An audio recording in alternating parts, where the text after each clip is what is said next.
Реалноста е сепак дека се уште помеѓу мојата генерација, но и помеѓу помладите, постои еден национал шовинистички амбиент кој од време на време доаѓа до израз.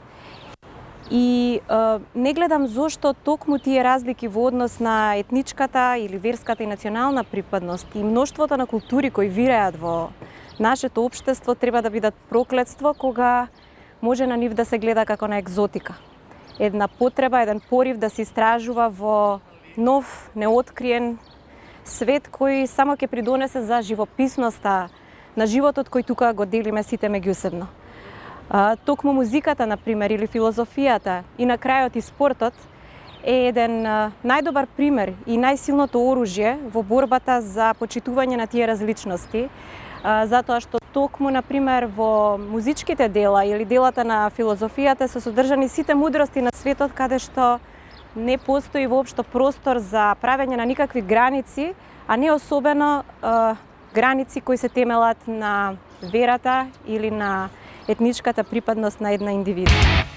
Неодамна пред неколку денови, во некаде околу 4-5 часот изутрина ме разбуди мелодијата на оџата, кој веројатно го најавуваше големиот пост пред големиот муслимански празник. За неколку часа подоцна да ја слушнам камбаната, бидејќи живеам непосредно до соборниот храм. И честопати тука циркулирам во центарот на градот, каде што сите ние сме сведоци на еден совршен ритам од младите роми, во чија музика се слуша и нивната мака, така што сите тие сегменти се дел од нашиот живот. И доколку недостасува само еден од нив, тоа не би бил нашиот дом, би било некое друго место. Сите тие луѓе, како што природата не создала на ист начин од крв и месо, чувствуваат на ист начин болка или љубат на истиот начин. Така што сметам дека треба да се почитуваме колку и да сме различни и навистина тоа треба да не привлекува еден кон друг, наместо да шириме омраза, затоа што веројатно омразата е полесниот начин. Она да се направи промена е нешто што бара време и труд. И на крајот на краиштата сите имаат еднолично достоинство и сопствени цивилизацијски вредности кои не прават посебни единства. Комуницирам со голем број на мои пријатели, особено од областа на музиката, албанци, турци, бошњаци, со кои редовно и музицираме на домашната сцена, но и надворот од неа. И навистина тие разлики во воспитувањето, во негувањето на некои лични вредности ни помагаат да нашето ново дело, музиката која ја создаваме во тој момент, биде навистина поживописно и на полесен начин да го приближиме до публиката. Значи, ние можеби зборуваме на различни јазици и негуваме различни вредности, но во моментот кога создаваме уметност, тоа е нашата најголема придобивка, токму тие разлики.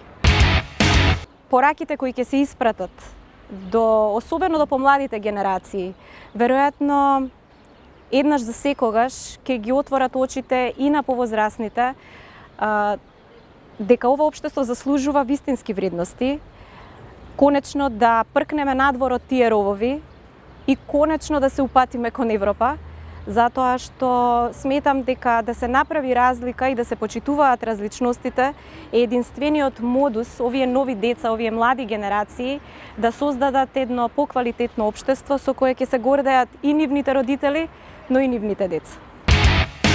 Направете разлика и почитувајте ги различностите, затоа што тоа е единствениот пат кон општество со вистински културни вредности. Направете разлика и почитувајте ги различностите, конечно да се издигнеме над примитивното и за нас и нашите деца да обезбедиме поубав и посреќен живот.